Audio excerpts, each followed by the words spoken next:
Hi everyone, welcome back to my YouTube channel. I'm so glad to have you here. It's been a little while, but I have a lot of finished objects to update you on and a few whips and future plans. So let's get started. So the first finished object I'd like to share today is my Lakes pullover. This is it. It's a little creased.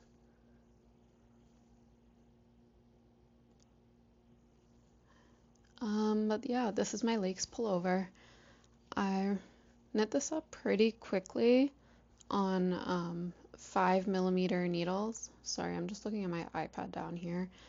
I used Patton's Classic Wool Worsted yarn in the color navy, and I used exactly 5 skeins. Two notable things about the Lakes pullover is its saddle shoulder construction and its folded over neckline. Both of those are pretty nice, and they add some classic details to the sweater. I did something extra that wasn't in the pattern, which is I added some barber cord while I was picking up stitches for the neckline. So I basically had like a lifeline where I would fold over my knitting and I would know exactly which stitch to go into, and that really helped me get an even neckline around. And I find it's really stretchy, which I enjoyed because I have a Moby sweater vest, and in that pattern the neckline turned out pretty tight, but here the neckline is really stretchy, which I appreciate. I would say to anyone making this to weave in your ends as you go, because there are a lot of ends to weave in. And finally, I just have a comment on the yarn that I used, the Patton's Classic Wool Worsted. I would say that I was expecting it to be like lower quality just because it's a bit cheaper, but it's actually pretty nice, and it actually reminds me a lot of Pure Gant by Sandnes Garn. Just like, and it's, I don't know if I should say the word, but it's like rustic sense. But it feels like it's also really good quality in that it'll stand the test of time. But we'll just have to see if that's the truth. So yeah, that's my Lakes pullover. So my next finished object is the Audrey top by Petite Knit. So this is my Audrey top by Petite Knit. I think you can tell that there is a dye lot difference in this, which I didn't realize at the time that I bought the yarn. I didn't even check if it said different dye lots on the band, because I threw them out before I had the chance. But yeah, it's 2 different shades, and it changes shade right at the underarm. So yeah, chances of that happening, I don't know. But yeah, I knit this up bottom to top, and I made I-cord straps as well for the shoulders. I knit this up on 3mm and 4mm needles using Knitting for Olive Pure Silk in the color Brown Bear, I believe. I had originally planned to use this yarn to make the camisole number 9 by My Favorite Things Knitwear, but I gave up on that and failed, and I just couldn't figure out how to do like the folded over neckline. So I unraveled that and used what I had left over to make this. But while I was making this, I made the front panel, and then I began working on the back, except I ran out of yarn before I made it to this last, like, there was supposed to be probably like this big of a stockinette panel, but I just didn't have enough yarn. So instead of making shorter I-cords, I made probably double the length of I-cord that was asked for in the pattern, and that worked out well, and I won yarn chicken. So yeah, that's the Audrey top. I would actually recommend making it again, maybe just not in the same yarn. I don't think I really like the Knitting for Olive Pure Silk. It Feels like it creases really easily. It's pretty like thin. I held this double to make this top, but it's still pretty. Actually, maybe not on camera, or maybe, I don't know. But I just feel like in person it's pretty see-through. So I'd have to wear something else with it to make it work. Anyways, that's the Audrey top by Petite Net. So my next finished object is actually two in one. I made the Jenny Blouse by Petite Net. And then I also made the Simple Thing by Melina Brow. And it looks like a little croissant. So first I'll talk a little bit about my Jenny blouse. So the Jenny blouse is maybe my favorite thing I've ever made, which is saying a lot because I've also made the Dagmar jacket and I really love that after I made it, but with the combination of yarn that I used to make this, I think this might be my favorite piece ever. So anyways, I'll just talk a little bit about it. So I made this using 2.5 millimeter and 3 millimeter needles, which made me realize that I really like that size, and it wasn't too slow and it wasn't too fast. It was just like the Goldilocks place. I made it using Sagnisgarn Sunday and Sagnisgarn Mohair.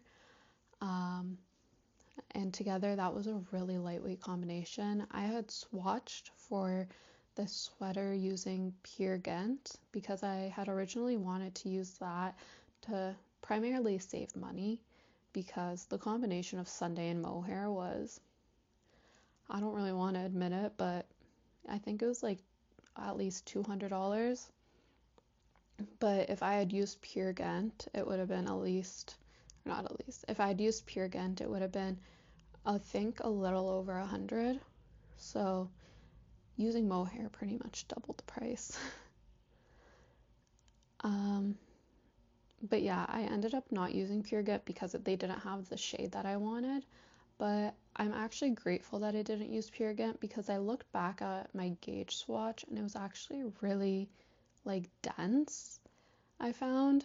And this combination of Sunday and mohair is pretty lightweight and soft. So I think I would stick to Sunday and mohair if I were to knit this again. I was also considering making this in a brushed alpaca or like a brushed merino mohair mix. I don't know if that even exists, but I had trouble finding it, and I went to Knit City Toronto and I wanted to try to find some there, but I couldn't really figure it out, and I was worried about trying to hit gauge and not having enough yarn and blah blah blah. So anyways, it just meant that I didn't end up using that kind of yarn and I stuck to the recommended Sunday and mohair. So one thing I want to know about this pattern is the difference between the smocking before the underarms and after the underarms. So I don't know if you can see that, but I feel like there is a difference. So in my eyes, this part all here is a bit looser than the rest of the body. Maybe it's just my eyes. I don't know. Please let me know in the comments if you see it too. I think it's a difference between knitting in the round and knitting flat, which maybe is something I should have done. I only checked my gauge knitting flat, but since this is also knit in the round, I maybe should have done a gauge swatch knitting in the round. Anyways, it doesn't bother me too much, and I don't think it's really noticeable for most people. I will say I got really good at doing 2x2 ribbing while making this sweater, because it's basically all just 2x2 rib with the occasional smocking line. But yeah, just a lot of 2x2 rib. I really love the color of this. The combo was I did the sundae and green tea and mohair and matcha, and it's perfect. It's literally perfect, like pistachio, matcha, green tea, just as the yarn is called.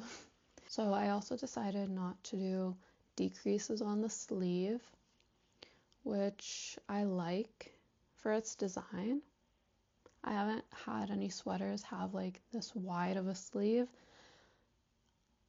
I didn't honestly do it for its design. I did it because I was lazy and I didn't want to pay attention to the decreases. And if I wanted to do decreases, I had to read like an extra page and a half of the pattern. Whereas if I didn't do decreases, it would just be a simple, not stockinette. It would just be a simple smock tube, which I appreciated. So yeah, that's my Jenny blouse. I ended up having some leftover yarn, so I decided to make the Simple Thing by Melina Brell. Yes, Melina Brell. So this is my Simple Thing scarf. It is a dupe of the Sophie scarf. Honestly, I didn't mind paying for it, but I knew that this pattern existed, so I was just like why wouldn't I use the free one? It was super easy. I didn't memorize the pattern, like I still needed to count all my rows using stitch markers, but otherwise it was like just super simple. Like there weren't any complicated techniques, which I think is why this is so loved by beginners and so recommended for beginners. I found that the video tutorial for beginning the scarf was super helpful because I don't think I would have gotten that. But I really like this I-cord edge and it fits great. So yeah, that's made out of the same sundae and mohair combination that I use for my Jenny blouse. So I've got my Jenny blouse and its matching scarf. My next finished object is actually 2 in 1. It's these sailor slippers by Annie Sews. So I made sailor slippers pretty late than when everybody else was making them, but I made them in the end, so it doesn't really matter. I made these on 8mm needles using Drop Snow. I made first this pair for myself, and then I made this pair for my dad. I won't show you the soles because they're pretty dingy. I enjoyed making these. They were pretty simple. I made mine in 1 day, and I think I made my dad's in 2 days. At first, I didn't know how to do a mattress stitch, but then I learned how to do it, and I found it completely magical, and I think I might actually approach a project like a sweater that involves seaming now, because it's just so easy and cool. I will say some tips I would say to anybody making this is to add the stitch markers after you cast on instead of at the end of the heel flap part. It's just like easier that way. I would also say to to weave in your ends as you go, because they kind of add up, especially if you're doing a scrappy version of this instead of a solid version. Another tip I would say is when seaming to use more yarn than is recommended. I think she recommended to use like 1.5 meters, and I actually used like almost double that. So just use more yarn than is recommended when seaming.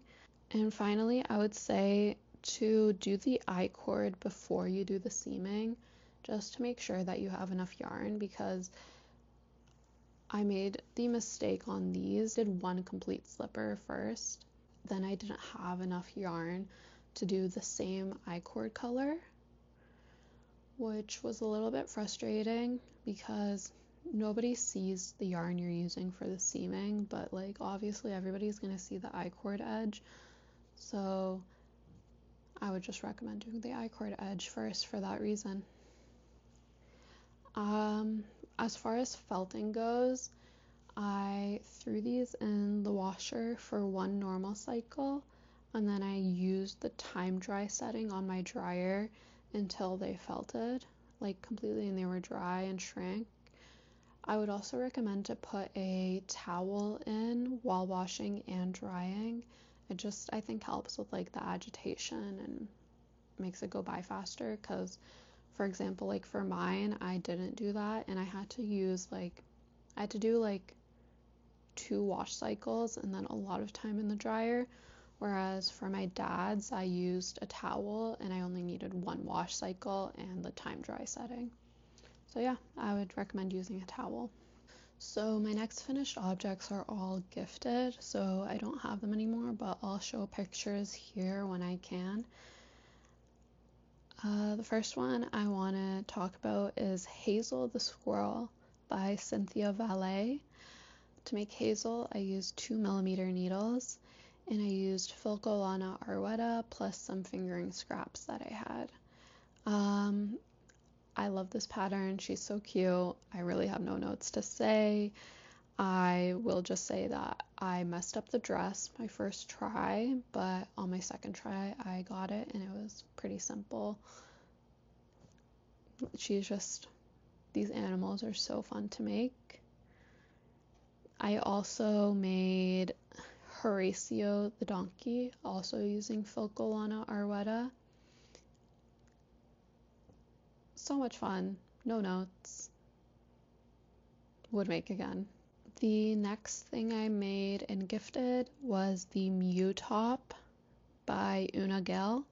I made the size extra small using Sadness Garn Duo on 3.75 and 2.75mm needles. I would say that this pattern is very no frills, very beginner friendly. Some things I would change next time or do differently is that I would do a stretchy cast on and cast off. And I think actually the cast on is stretchy, but the cast off wasn't. It was just like a regular, like knit one, slip the stitch over, pass the stitch over, I think.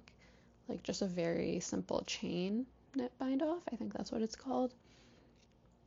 So I would change that bind off to make it more stretchy.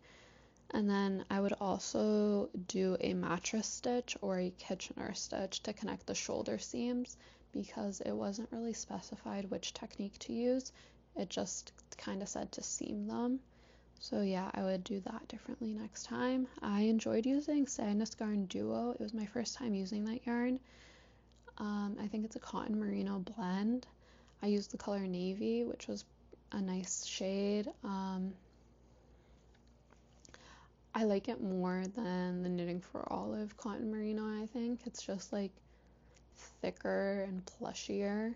Next gift I made was the Kilometre scarf by Florence Miller, made on 4.5mm needles using Drops Air.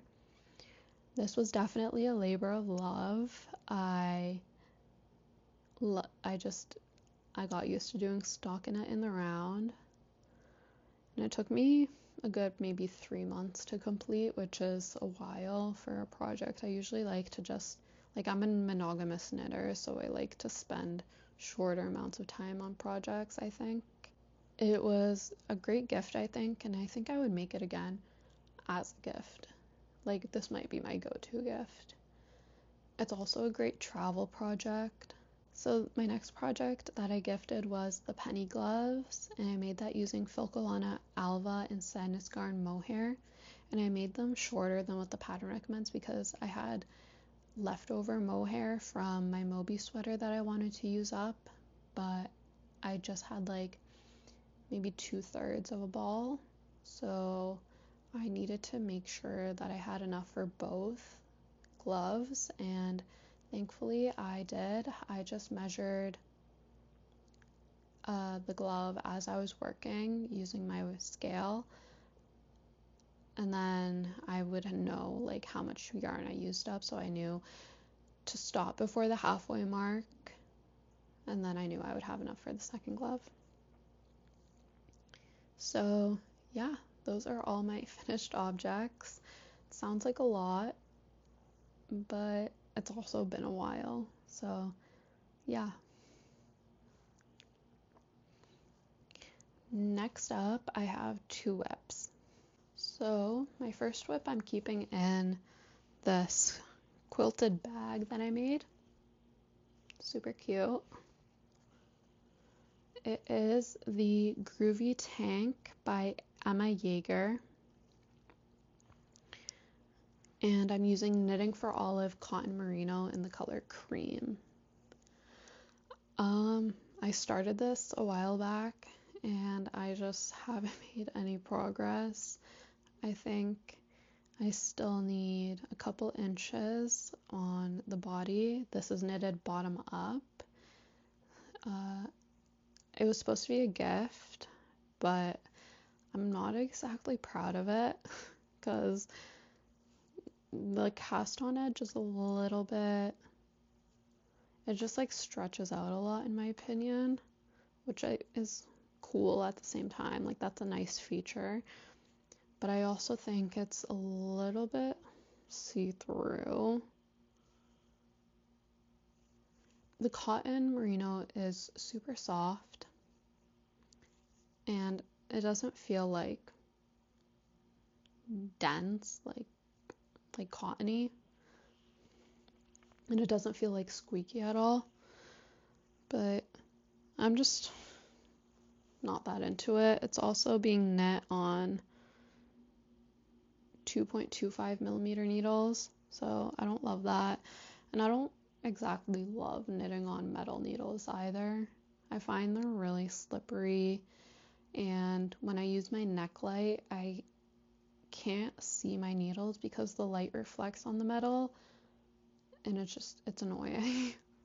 So yeah, that might be why I haven't really worked on this project. So the next project that I have is my Nova sweater by Sadness Garn. I'm using Sadness Garn Tin Pure Gant to make this.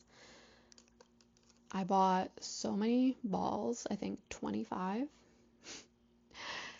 And I'm planning to make the skirt, like the magic skirt as well. So I had already knit this up. I had knit the neck as well as most of the raglan increases, but I ripped it back because there was a line showing up that I just like, I don't know what I did.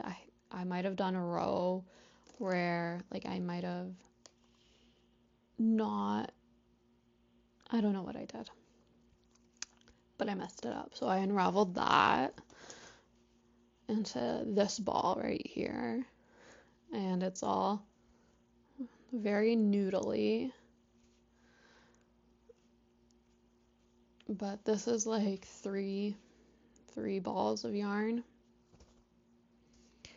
But I started this using a fresh ball because I didn't want to mess up any like cast on part, because when I knit this before, the cast on was pretty messy and the raglan increases were also messy, besides the fact that I had messed up and made some kind of line in the pattern. So I just restarted it all using a fresh ball, and then once I'm done my ball, I'll go back and use the spaghetti ball. And I don't mind using the spaghetti. I know some people will like steam the yarn before they use it just to like straighten it out, but I'm not doing that for a few reasons. First, I'm a little lazy. I don't want to go through all that work. Two, I don't have a ball winder or a Swift, so I don't know how I would go about winding it up after I steam it because I don't want 3 balls of yarn to get tangled. Altogether, I'm not going to do that. So yeah, those are my 2 whips that I have going on right now. I want to talk about some things I have on my queue, some things that I'll be knitting up soon. They are mostly stuffed animals because that's what I have in my stash. So I'll start with the non-stuffed animals. One thing I talked about a little bit that I want to knit up is the Nova skirt by Sadness Garn. As soon as I'm done with the sweater, I'll start doing the skirt. I'm pretty much expect it to be really simple, and I've enjoyed working on the skirt so far. I think I've been knitting it up on 2.75 and 3.25 millimeter needles, and yeah, that's just like my sweet spot. I love it. I'd also like to knit up a pair of penny gloves by Petite Knit again. I've got some Focal on Alva, and these would be a gift, which I don't mind. They take like 10 hours to make. So as far as stuffed animals, one stuffed animal I want to make are the Moo Moo Bears by Moo Moo Knits. This is a Canadian designer, and they just keep coming out with like amazing patterns. And these bears just look so cute. I love all their clothes and accessories. And I have the yarn to make it already, so I wouldn't even need to buy anything. Then finally, I have 4 stuffed animals from Cynthia Valet that I'd like to make. First, Forrest the bison, then Alphonse and Mira the pigs, Moosh the bear, and Aggie the sheep. No notes, like I said. They're cute, and they have really cute accessories, and I love the story behind each one. And they're so fun to knit up. I think it so far it's taken me like usually a day to do the stuffy and then a day to do the outfit. So it's just so quick and so much fun.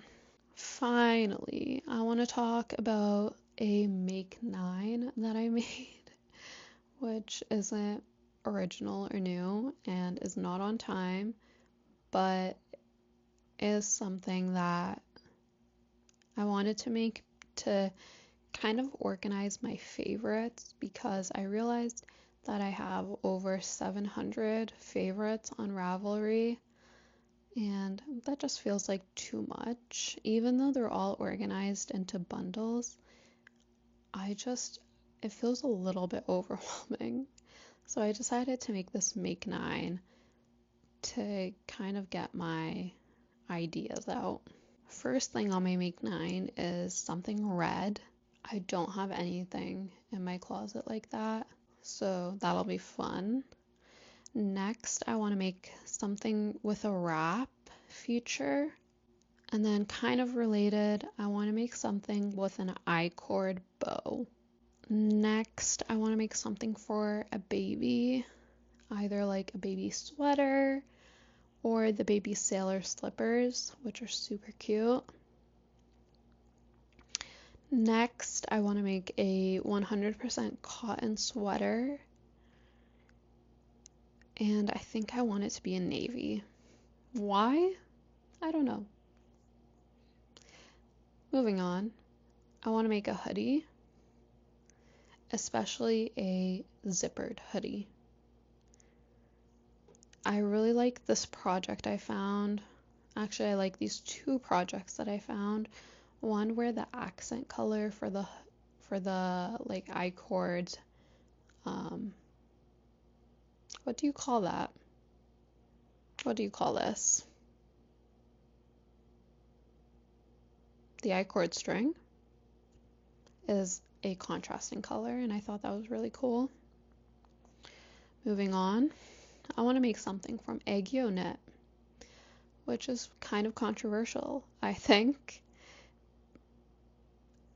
because I have heard some criticism regarding egg yolk knits, and that her mistakes have some errors in them.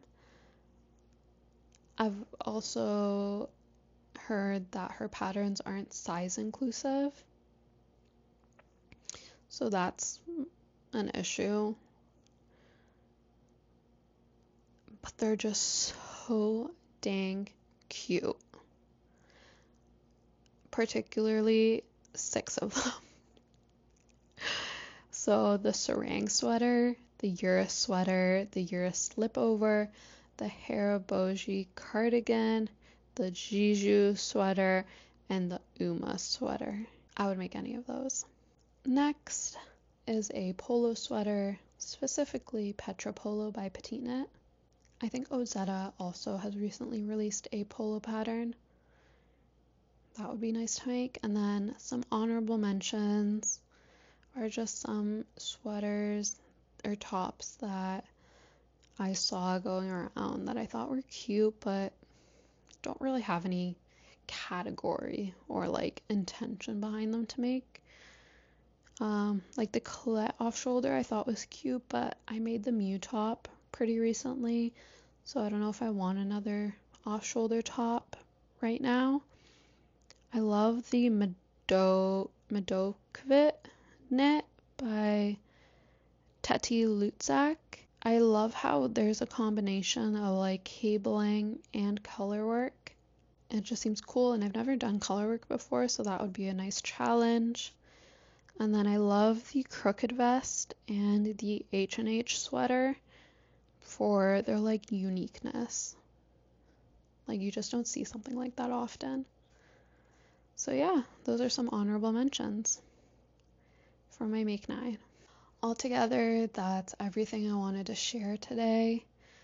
I also made a quilt recently, but I'm not sure if anybody really wants to see that on a knitting channel. But let me know if that's something you want to see too. Anyways, that's everything I wanted to share. Thank you so much for stopping by today. Let me know what you're knitting on. I'd love to hear, and I'll see you soon.